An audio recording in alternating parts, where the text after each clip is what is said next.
Good morning and welcome to the DeProgram show with Ted Rall and John Kiriakou. John, you look better than you probably feel. Oh, don't tell me you're frozen. No, it's not good. Oh my God. Well, at least he's frozen in a good position. John, I'm going to have to, this happened yesterday. This is a tough week, people.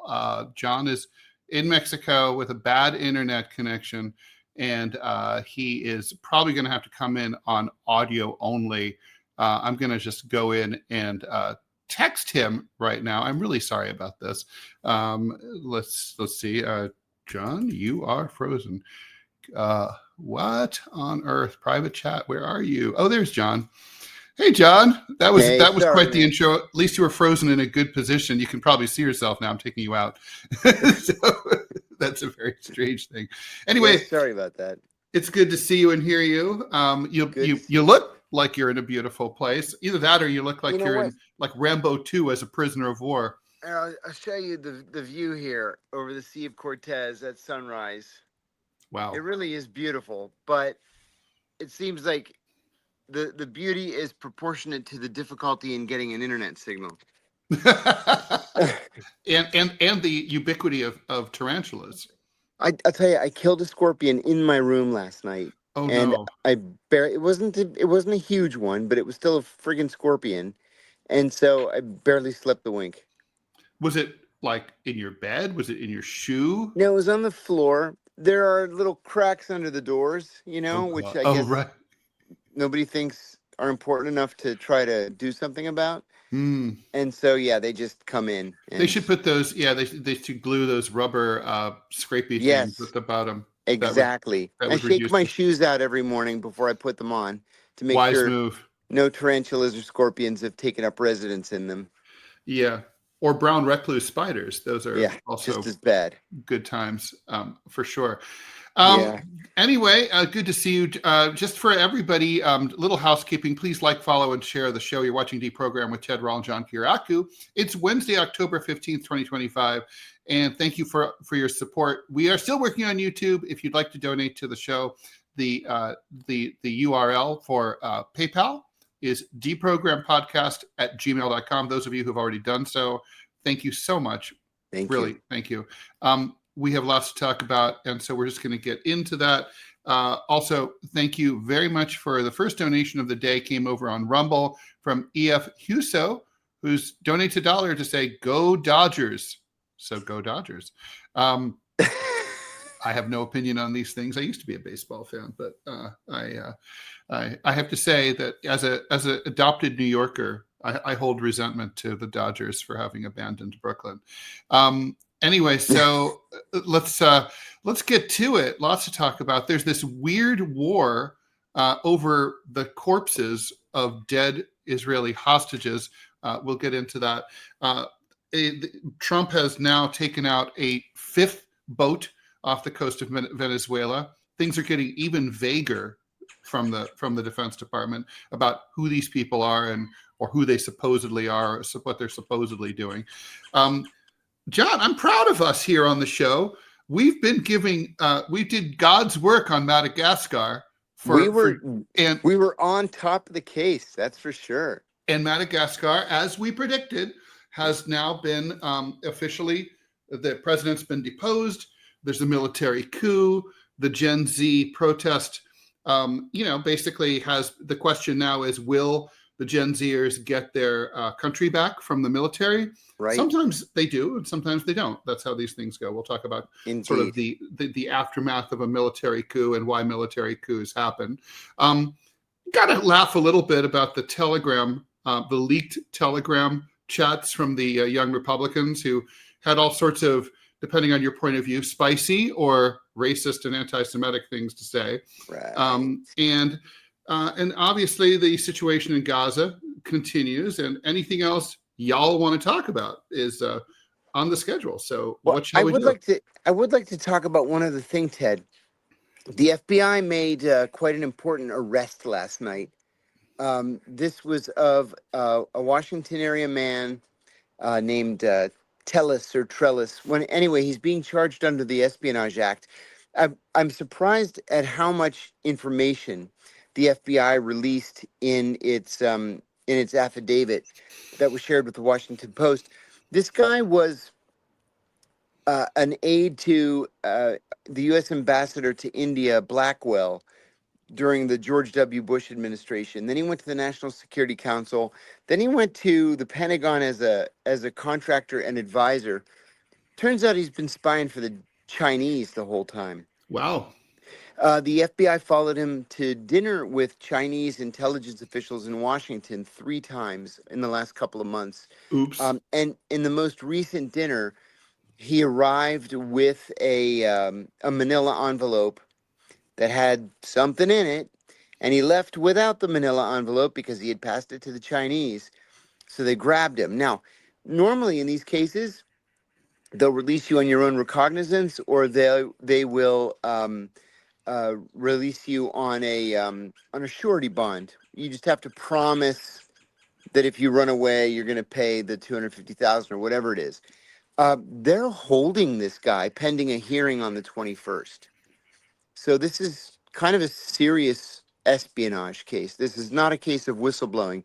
This is a case of providing classified documents to another country. Why would they? I mean, I'm stuck a little bit on, you said, on the usual procedure here, John. I mean, why would you, if you think that someone's betraying their country, why would you let them out on their own recognizance? Well,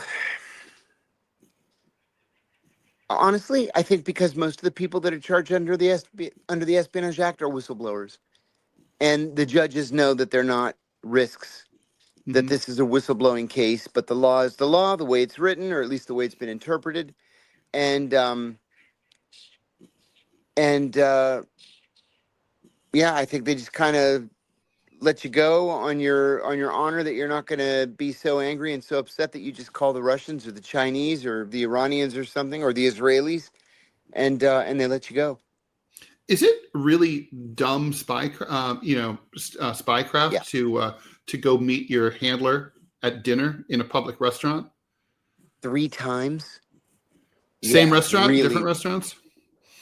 Different restaurants. But you know what, Ted? When I would go on an operational meeting, it was always to a hotel room, right? You never meet in public. Never meet in public. And you're going to pass classified documents in public?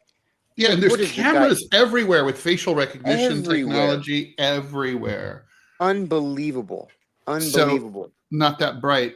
If in fact this person, remember, we're still in the alleged phase of all this. Obviously, I have to think that politically the Republicans are this is just going to feed into the somewhat bipartisan xenophobic hysteria that we've been dealing with in Washington lately. Yeah, it's like, look, right. they're here. I have here in my hand the list of 154 Chinese agents. That's right. That's right. You know, another thing too, in this FBI affidavit, I read it very early this morning. It said that the FBI has been surveilling this guy, this American guy, for years. For years, building a case against him. Now, they did not allege that he had passed top secret information. They alleged that he had passed secret information. But the secret information was mostly about India, U.S. relations with India, and U.S. relations with Pakistan, which, of course, would be of great interest to the Chinese. Absolutely. I mean, considering that they've already fought a war with Pakistan over India, and and there's South Asia. That's definitely like a delicate thing for the Chinese. It really is. That can't be overstated. Well, we'll watch that. Obviously super interesting. What should we talk about next? Should we talk about Venezuela? Yeah, let's talk about Venezuela. We haven't led with Venezuela in a very long time. So basically the president announced on his Truth Social feed yesterday that the U.S. military basically conducted an airstrike, almost certainly by drone. It's a 33-second video of a missile explosion. Basically, all he says is that these are domestic terrorist organizations. Doesn't say which one. In the past, it was alleged that these were quote unquote narco terrorists, or basically drug smugglers on speedboats headed toward from Venezuela to like Trinidad and Tobago, right? And now we're not even being told that. We're just literally saying, basically, John, they're just saying these are bad guys. Yeah, take our word for it. These are drug dudes. We're not going to say which drug dudes. We're not going to say which drugs. We don't know their names. Take our words for it. I mean, like, as a cynical leftist, my mind always goes to, they're trying to normalize killing people extrajudicially. And that's why they're doing it this way. I mean, I almost believe that they do have intel on these guys, but that they don't want to share it because this is part of the politics of getting us used to this. Oh, I agree with that completely, Ted. And another thing too, it's all part of this broader war that Donald Trump has initiated against drug cartels. At least that's what he's telling us. Here in Mexico, in Baja, the cartels are taking it very seriously. The Sinaloa cartel controls the Baja Peninsula. I sent around a picture in my Substack the other day of when we were shooting a scene of this film at an airstrip that's just a half a mile down the road. The airstrip was used the day before our filming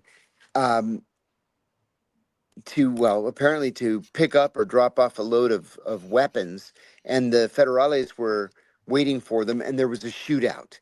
Oh, wow. Well, with this declaration of war and the Sinaloa cartel highlighting Donald Trump's attack on Venezuelan boats, they made an announcement a couple days ago that they're going to begin killing Americans in the Baja Peninsula. Now, whoa. Nobody knows if that's for real, if they did it just to do it, just to say something, just to scare people, just to impact tourism. We don't know. But it appears that the cartels are taking these actions by the Trump administration seriously. So, I mean, I have so many problems with this. First of all, there's no such thing under American law as a domestic terrorist organization, right? So that's like the Antifa thing. These are foreign organizations, but these are drug dealers are not terrorist organizations.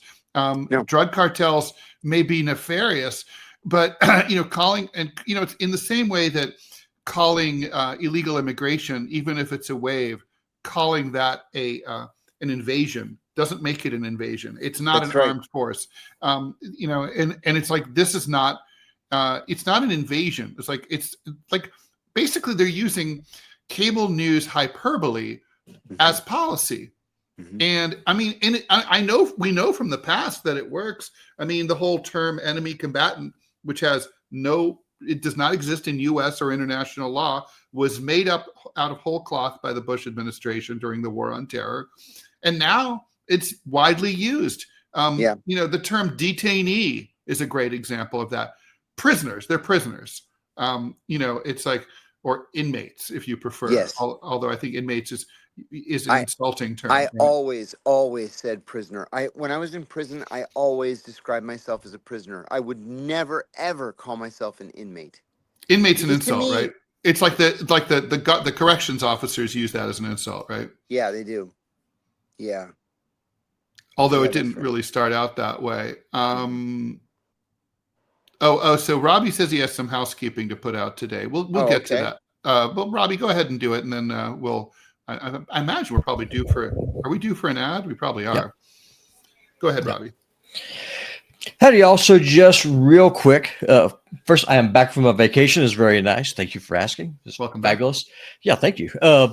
So we have an interview with Jake Tapper that will be being aired today after the TMI show. And wait. Aren't we gonna? I thought we were gonna do that as a substitute show. Are we? Yeah, we should do that. Oh, yeah. Okay. Sorry. Okay, so then never you're mind seeing how the sausage is made here. Yeah. So then, instead of the Jake Tapper interview, what we will be doing is that I will be releasing part 3 of Ted's life story today. After this show, it will be a Rumble Premium episode. So for those of you who are following us on Rumble and are our $5 a month channel supporters, you're going to be able to see part 3 of Ted's story, and never mind about Jake Tapper. That will not be happening today.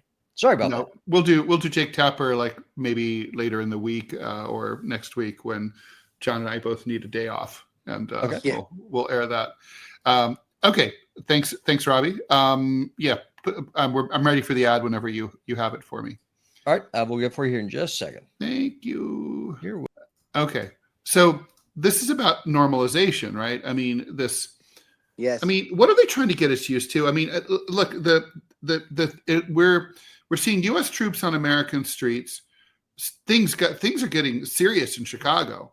And in other cities. We're seeing extrajudicial murders on the high seas. The military's going along with it, even though it's illegal. I thought you weren't supposed to obey an unlawful order. Yeah, exactly. I mean, that's but on the other hand, you're supposed to law. obey every order. Right. So exactly. What? I think that I do sympathize with the military here. I think the system doesn't permit them to sort of say no. At the same time, though, if you've been in the system long enough that you have 4 stars on your shoulder, you should also have the balls to stand up and tell the president no, even if it means being pushed into retirement. Agreed. You can go down in history as the guy who did the right thing, right? Correct. But they're all afraid. They're all afraid of Pete Hegseth, and they're afraid of Donald Trump, and they don't want to be bumped down to 3 stars again, because that might mean $500 less in your pension. That's exactly right. Let's read this ad. You've probably noticed Rumble is growing fast and it's not slowing down. They're building a real alternative to big tech that puts creators first and actually protects free speech. And now there's Rumble Premium, an easy way to upgrade your experience. With Premium, you get ad-free viewing across the platform. No pre-rolls, no interruptions, just the content you came for. For Plus, Premium members unlock exclusive content like bonus videos, behind-the-scenes drops, and be more from your favorite creators. Right now, Rumble is offering $10 off an annual subscription. Just go to rumble.com/premium and use the promo code STUDIO at checkout. Rumble, that's rumble.com/premium, promo code STUDIO. No ads, more freedom, and content you actually care about. That's the deal. So, sorry about that. You were saying? No, it just seems that the higher you go in rank in the military, the more willing you are to just go along to get along.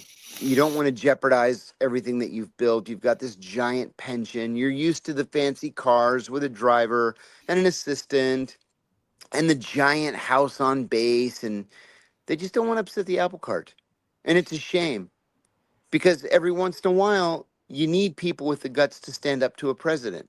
Just like we needed people to stand up to Lyndon Johnson, for example. John, let's turn this Rubik's Cube over and look at it from the other side. Let's give the president and his team their due. Let's say, for the sake of argument, they really think they're doing the right thing. Who are these people that they're blowing up, really? Like, right. Actually, and what is the threat, if any, to the United States? See, that's really the operative question here. Let's say that these guys really are drug smugglers. Yeah. They would be literally the lowest rung on that ladder in the drug cartel. Mm-hmm. The very lowest rung. So what's going to happen? The cartels are just going to recruit more local villagers to work on the next boat. And they just buy another boat. This isn't impacting drug trafficking to the United States in any way. Would the idea be it's whack-a-mole and you know, you can only afford so many boats, and at some point after your 27th boat, you're going to be like, fuck. Right. I mean, I don't know if I believe that. And then we're talking about cocaine that's coming into the Southern Caribbean and maybe theoretically could hopscotch across the Caribbean all the way to South Florida and get into the U.S. Well, but that would be unusual. I'm sorry to interrupt you. You know, when I was with the Senate Foreign Relations Committee staff, I did a study on drug smuggling in South America. And most of the cocaine that transits Venezuela goes to Africa. And then from Africa, it's taken usually by camel along these ancient Tuareg paths, these routes, like Timbuktu and all those places. Yeah, around Timbuktu, and then up through Morocco, Western Sahara and Morocco, and then put on boats to Spain.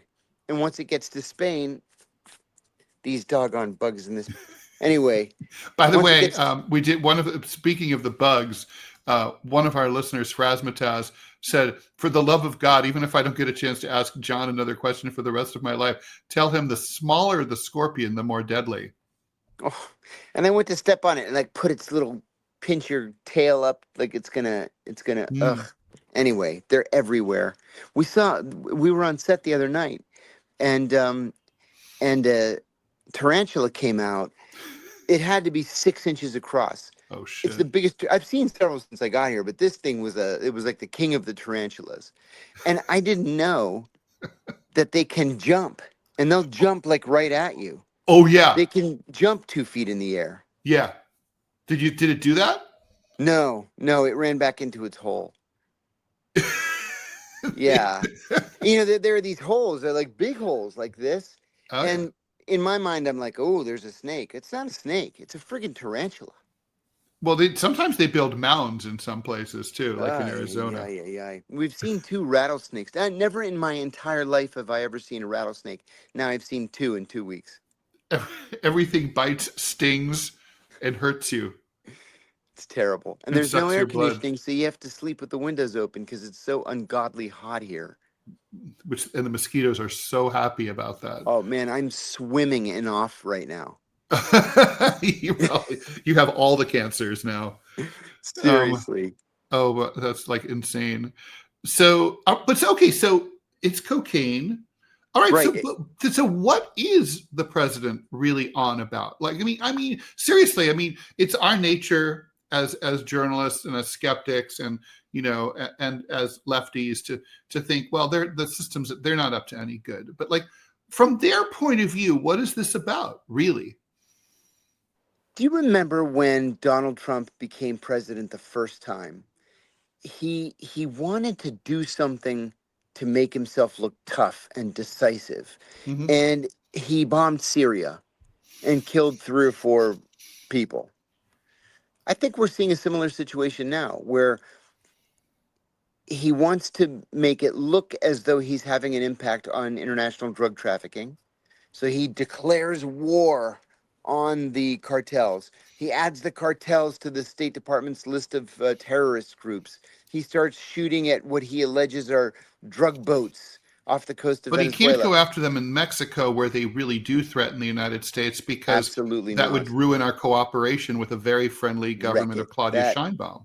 You are exactly right. And that's why we've done literally nothing about the Mexican cartels. Nothing.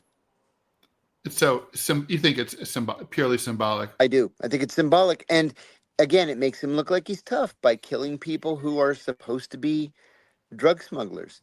But again, even if they were drug smugglers, those drugs aren't coming to the United States. And this is illegal as hell. And it's illegal.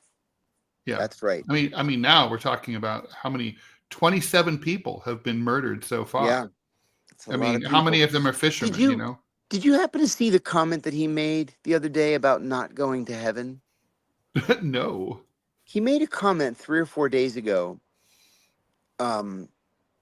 Somebody asked him if he was going to see Charlie Kirk in heaven.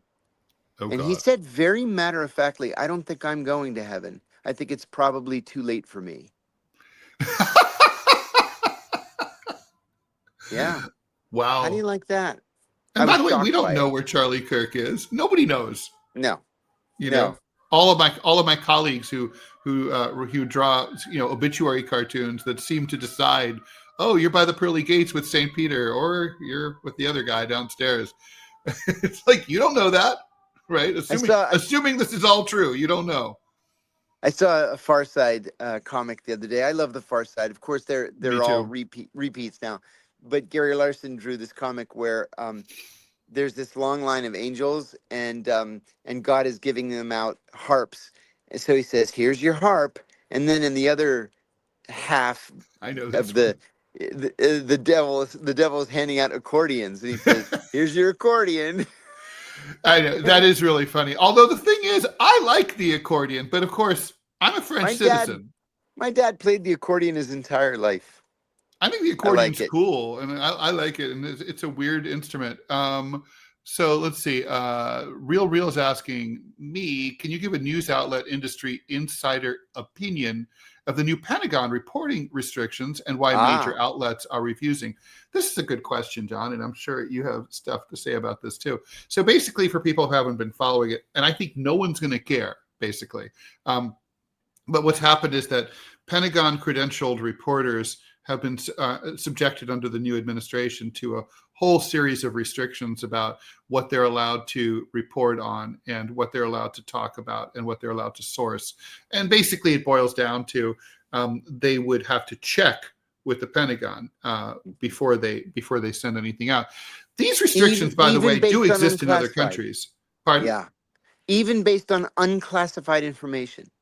Right. So, for example, I've been on military bases as a reporter around the world, U.S. military bases, and I will say they never said anything about who I could talk to. They didn't ask me to show them anything before I sent it out or before. So, this is unusual, and they're cracking down. This is all Pete Hegseth's. I don't know if his intention was really just to kick them out of the Pentagon, knowing that they would all say no. Notably, Fox News joined all the other major news organizations. As far as I know, the only news outlet that has agreed to these terms is OAN, right, which is right wing and Trump. Yeah. So, I mean, on the one hand, as a reporter, I kind of don't care because I'm thinking, how much legit reporting does a inside the Pentagon reporter really get? I mean, how many scoops are they getting really, like walking around and interviewing people who are basically well aware of the fact that they're at work, and that they're being watched everywhere? Mm-hmm. I would think they're not, I've never heard of a major story breaking that way. But it's worrisome whenever you have restrictions that start to exist where they didn't used to exist. And you have to always worry about a slippery slope situation. Basically Trump's not the first president not to care for the press. He won't be the last, I'm sure. So it's, it's all part of I think a trend of control, and it's disturbing. I think that's right. Other presidents have indeed tried to control the narrative by controlling the press. Nixon was famous for it. Even Obama did it at John Brennan's urging. But this was a bridge too far. First of all, you can't rein in the press, just in general. Secondly, you certainly can't forbid the press from publishing unclassified information. You can't even prevent the press from publishing classified information. Right. Oh, John, you suddenly went mute. I do not hear you suddenly. I don't know what happened. We're going to respect. Can you hear me okay? Yep. Okay. When Fox News announced that they were not going to respect this new policy, that pretty much put the nail in the coffin. The truth is, this is, I think the administration's shooting itself in the foot. The administration gets, and the Pentagon gets a lot more out of those reporters being there than the reporters get out of the Pentagon. Basically, they serve as stenographers for the DOD, or I should say the DOW now, right? So it's how appropriate that it's the DOW. But yeah, it's like, it seems like this is like, okay, well, you've now lost some of your pet propagandists. It's foolish, Yeah. I agree with that. I agree. Madagascar, shall we? As coups go, this was a very interesting, kind of fun to watch coup, wasn't it? Yeah. Nobody got killed. Nope. The government is gone. The president has fled. Like, that's exactly the way a coup is supposed to turn out. Well, I should say actually 20 people or more have been killed, actually. I didn't realize that. Okay. So there've been riots, and basically, so this CAPSAT unit is in charge of the government now. They've stepped in. Basically, the president was afraid for his life. He's a location unknown. I guess it's fair to say that once you run away, it's funny, right? Like in a coup situation, once you're let's say like this happened in Ukraine in 2014, it's happened in a bunch of other places. But once you run away, you're still the president, right? Constitutionally, but everyone's kind of like, you're not the president. You ran away, and that's it. And everyone just sort of, sorry, Constitution. So I'm sure he's like, I'm still the president of Madagascar. It's like, sure you are. Yeah, cutie. let us know how that works out for you. You're such a dear. So I guess the question is always, often the military steps in, and the question is, will they relinquish power to civilian authorities, call new elections? They always say they'll do it as soon as practical. But these guys are saying they're going to do it very quickly, which seems to indicate that at least the intent now is to turn over power to the revolutionaries, and that the military is just trying to hold things together to prevent the country from spiraling into anarchy and chaos. Yes. But right now, I guess I'd give the military the benefit of the doubt. What do you think? Yeah, I have to agree. And there's precedent for doing that in West Africa as well. West African countries have coups all the time. And in most of those cases, the military takes over. They promise a return to democracy after things settle down. And in most cases, they keep those promises. It might take 10, 12 months. It might even take 18 months. But usually there is a transition back into democracy. By the way, good, interesting question from F. Husso. Thanks for the donation. When they make the MAGA President Trump Hollywood movie, how will Trump be portrayed? Should it be a Pixar cartoon? So there's, I see two questions in there.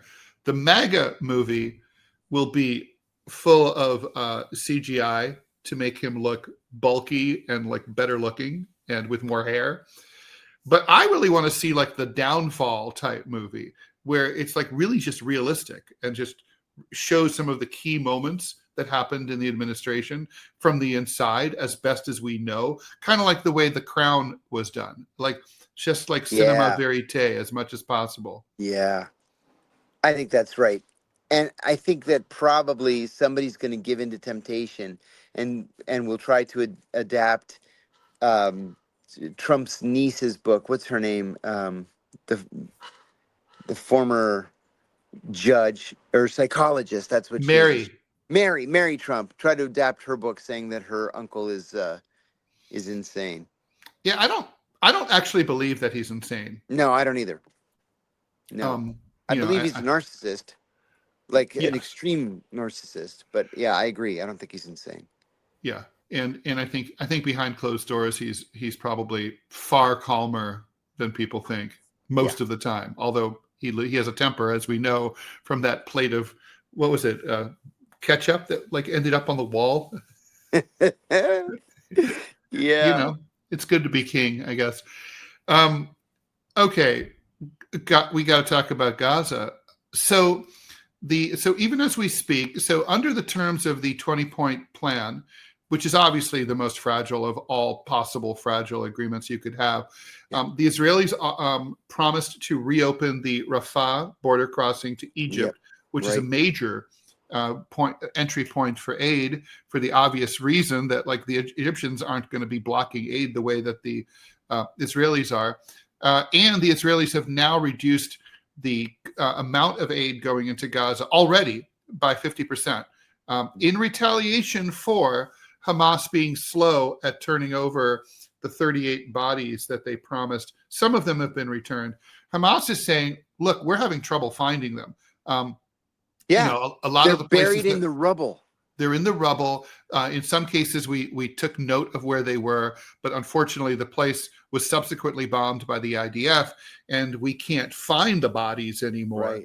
Right. It does seem like Hamas is being asked to do something that's not possible, right? To come up with 38 bodies buried all throughout the strip in different locations in over a 2-year period of time, in a place where the topography has changed radically.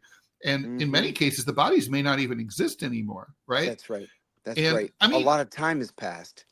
this is very fucked up, right? I mean, Yeah, who it cares? is. I mean, I'm sorry, who cares about these bodies? I mean, under both Jewish and Muslim tradition, the only important point is to get the body into the ground within 24 hours, same day, ideally. Once Mhm. that's done, right? Simple box. Once that's done, everything that needed to be done has been done. Yes. What's with this? I mean, John, I have an uncle. He was in a submarine at the evacuation at Dunkirk. He was French, and the submarine was sunk. It's at the bottom of the English Channel. I don't give two shits about bringing his body back to like the family plot in Brittany. I mean, he is buried.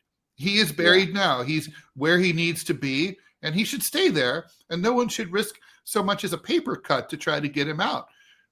What is culturally and politically, what is the meaning? What is this? Why are the Israelis willing to scuttle this deal over bodies?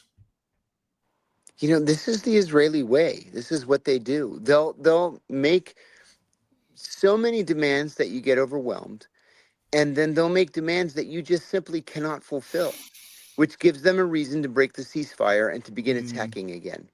So it's just a pretext. Yeah, the peace is not in the interests of Israeli conservatives. It's just not. Because remember, the goal here is greater Israel. So Right. peace with the Palestinians is not going to help them achieve greater Israel. Sorry, I'm going to get out of the sun. It's a little too much. Yeah. So yeah, they're looking for greater Israel, and peace with Hamas doesn't help them get there. John, it's funny that you should bring that up because I'm about to release my syndicated column this week, and I was just writing it yesterday, and I'm editing it now. Well, not this moment, but I'm sending it out like after the show, and like, one of the things I was evaluating, like the question of like the writers at the New York Times op-ed page are saying, well, how Israel won, and I've been saying, as you know, Hamas won. Yeah. And basically I went through this, and it's kind of like, well, what were the two, basically like, sure, the Israelis killed a lot more Palestinians than vice versa, but that doesn't mean anything. I mean, if you look at just lopsided death counts, then we won the Vietnam War. Right. It's like, we all know that's not true, but I think it's because, look, Israel had two primary war aims, right? They wanted to destroy Hamas and end their rule over Gaza. That doesn't, right now, as things stand, that does not look like it's going to happen, right? They failed. Also, they wanted to ethnically cleanse Gaza of its indigenous people and have Jewish settlers from Israel take it over, right? Well, Trump literally has said, I will not allow Israel to annex either Gaza or the West Bank. So that's not going to happen either. So Israel didn't accomplish its main goals, and then on the other hand, Hamas, what were its goals? Its goals were to put the Palestinian question at the forefront of the international community and news coverage. Who talks about Ukraine anymore? They got that, right? I mean, Palestine is the big international story. Gaza is the big international story specifically. They wanted to scuttle the move toward normalization under the Abraham Accords, like for the Saudis, recognizing Israel and exchanging ambassadors. And that has been scuttled. Israel's been turned into a pariah state. They also wanted maybe they get a Palestinian state, and they've never been closer. I don't know. Hamas won. Mm-hmm. I think so too.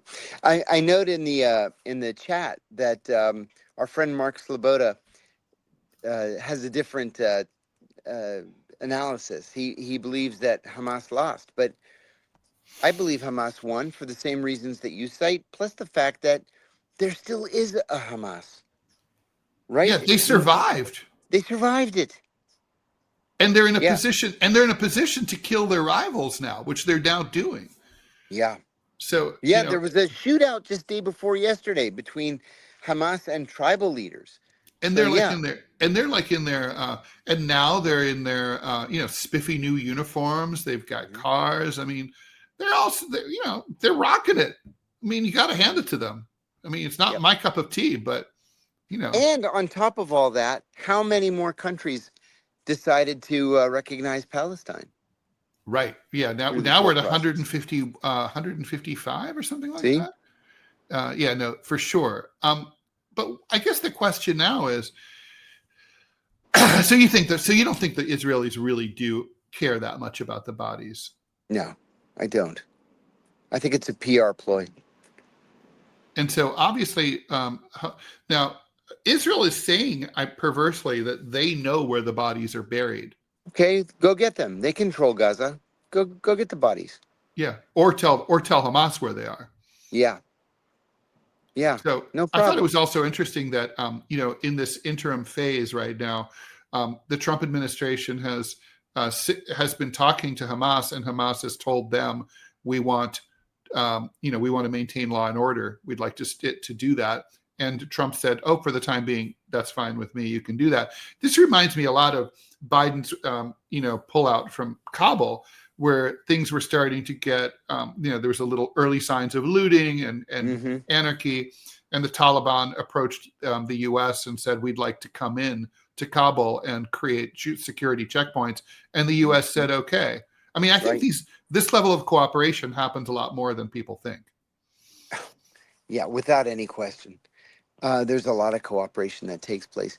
There was something else that I wanted to raise too. The Washington Post had a nice analytic piece yesterday talking about Trump's repeated assertions that it's all over, peace is at hand, he did it, he negotiated the peace, and now the next step is Bibi Netanyahu needs to be pardoned.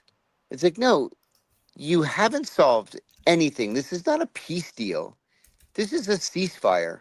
And knowing the Israelis, first of all, it's got to be like a world record longest lasting ceasefire in IDF history, right? 2 days. But what we need to talk about now is the creation of an independent Palestine and how it would be administered. That's peace. John, we didn't really get to, we had such a bad communication yesterday. I wanted to sort of follow up with what you said yesterday about how you think it could be possible to have a demilitarized Palestinian state. Mm-hmm. Could you elaborate a little bit on that? Yeah, there was a proposal that was bandied about, I'm going to say a year ago, where Israel would continue to own Gaza, but there would be no military in Gaza, and it would be run on a day-to-day basis by Saudi Arabia.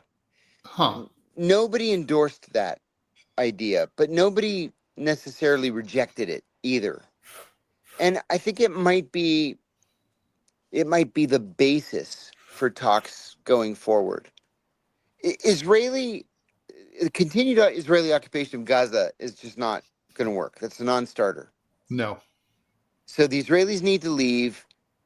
Maybe Gaza doesn't become independent as the Palestinian state of Gaza, but they can run their own economy, and then peace would be guaranteed by the Saudi military, which is really all Pakistani. That sounds very complicated. I mean, Yeah, it is. I mean, yes. I think and frankly, the other question is, given the behavior of the IDF, I mean, given the fact that Israel has repeatedly gone into quote unquote mow the lawn in Gaza, and most recently, leaving very few blades of grass standing.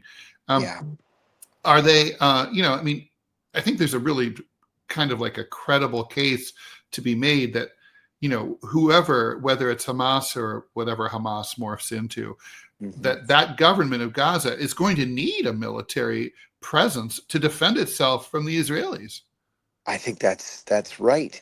And if the Israelis won't allow them to have an actual military, maybe the idea is or a National Guard or something. Or National Guard. I mean, there are a couple of countries around the world that don't have a military. Sure. But, there are places like Costa Rica and Iceland. So maybe the idea is Fijians. I mentioned a couple of weeks ago that Fiji a major source of income for the government of Fiji. If they don't all die of AIDS. Right.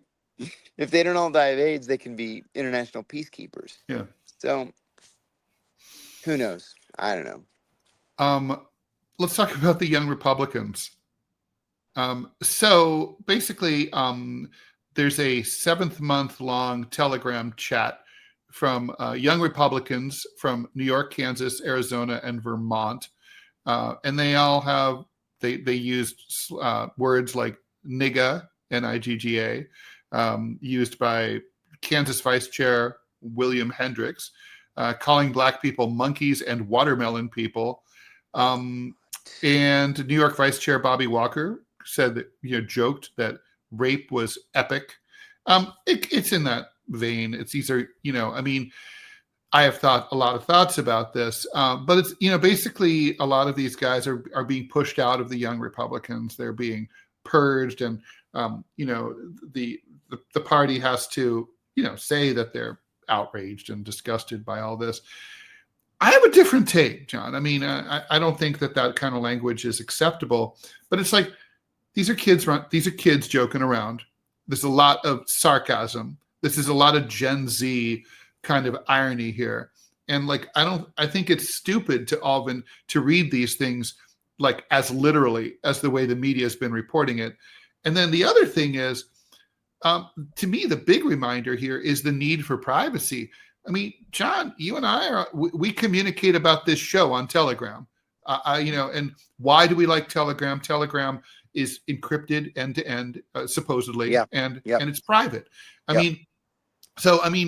Here's a question: do people like these Young Republicans or the hosts and producers of the DeProgram show have a reasonable expectation of privacy when they text each other? I think they do, and I think we do, and I think their privacy has been violated. And I think it's, if it's wrong to use the N-word or a variant on the N-word, it's even more wrong to expose you using the N-word in a private forum, I think. I'm kind of torn on this one. Well, yes, I agree that there's an expectation of privacy. That's why we use these apps, right? We use Signal because it's encrypted, and Telegram's encrypted, and most of them are encrypted. Yeah. Sounds like somebody ratted him out. And so to me, that's a little bit different. Somebody in that chat was offended and decided to leak it, go public. So I don't know. Yes, freedom of speech, he has the right to say whatever he wants to say. But then on the other hand, you're going to need to defend yourself once it becomes public.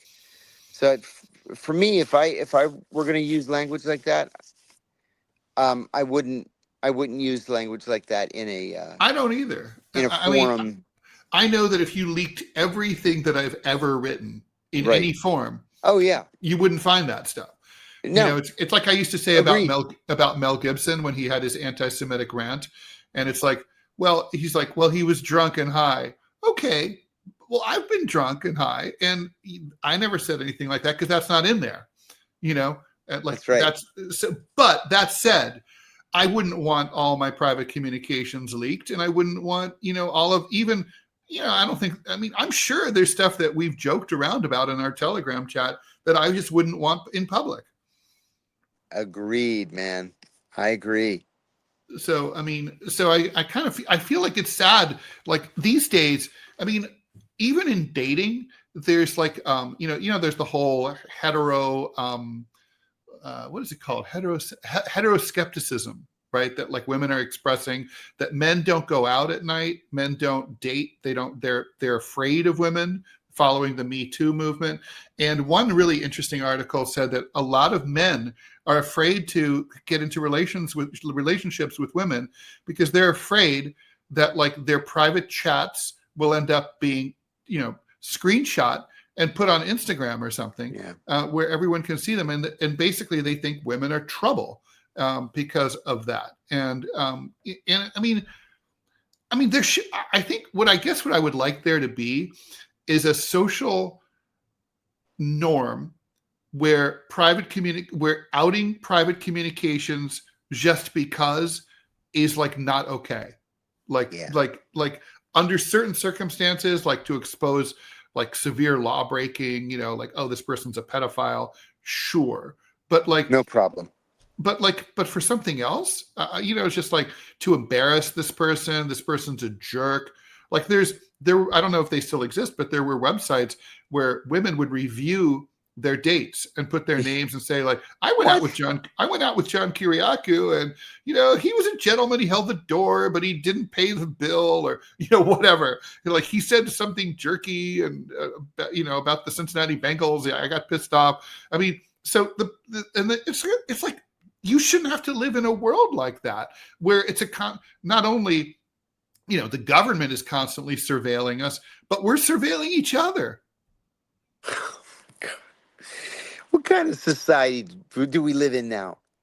It's fucked up. I mean, Yeah, seriously, it's the coverage of this story that I find so interesting. It's like the whole, like, well, this was leaked and look at what they said.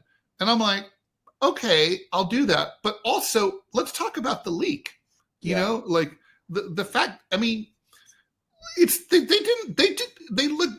we've kind of picked up a rock and we found some bugs and some creepy crawlies, underneath that rock. Breaking news: Republicans might be racist. Who would have thought? But in terms of the rest of it, it's kind of like, I don't know. I mean, I'm very sympathetic to young people and their need to do and say stupid shit without it like ruining their lives. I did. I said and said lots of stupid shit when I was 18. Me too. And it's never going to follow me because there was no internet. Oh my God. The Washington Nationals had a terrific infielder several years ago named Trey Turner. He went to the LA Dodgers, and the guy was a big star. Everybody in Washington loved Trey Turner. And then just as he's doing so well in his career, he's being considered for most valuable player, somebody says, oh my God, look at these tweets that he wrote where he uses the N-word ending in an A, and he says these things. Well, first of all, he was 16 years old. Secondly, he was speaking privately with friends. He didn't tweet them. They were direct messages in Twitter. He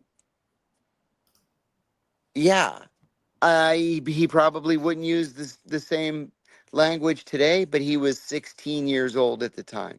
Right. So well, this is like, remember like when Barack Obama's like second grade paper became a campaign issue? It was like, the dude was 6. Like, cut the shit, assholes. Thanks for the donation again.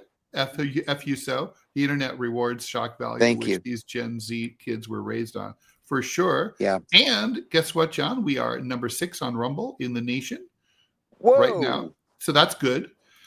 And God knows asking, do we think Israel will continue to fuck with the aid trucks? 100%. Yeah. I mean, and by the way, they keep saying we weren't keeping aid out. Well, if you weren't keeping aid out, then how come you're keeping out aid? Yeah, exactly. And why is everybody skeletal? Right. Although, if you read social media, right-wing social media, it keeps posting pictures of chubby Palestinians and like, they're all fat. There never was a famine. And I'm like, okay, so the UN and they made it all up. They all these very legitimate state organizations just lied. Just crazy. Hey, we only have a minute and a half left, and I wanted to say thank you to so many of our viewers. I put out a new podcast. It's going to be like a 12-parter. I put out the first episode the other day on Apple Music. It's called Dead Drop with John Kiriakou.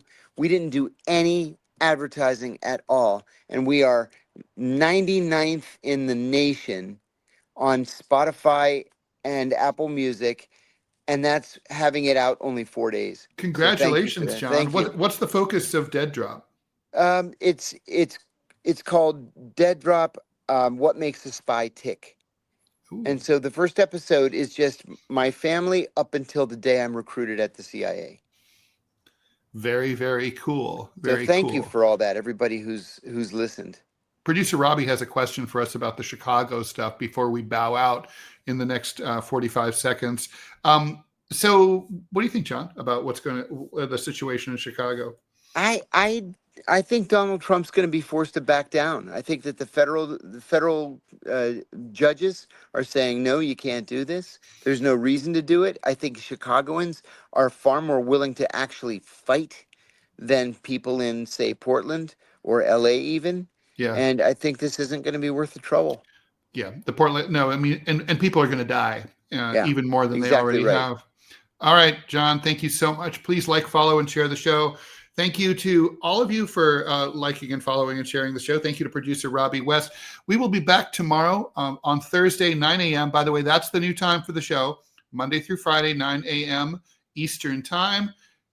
Please take care, and we're looking forward to seeing you in the very near future tomorrow. Let me, oh my God, I'm trying, this is so, StreamYard is so quirky and so annoying.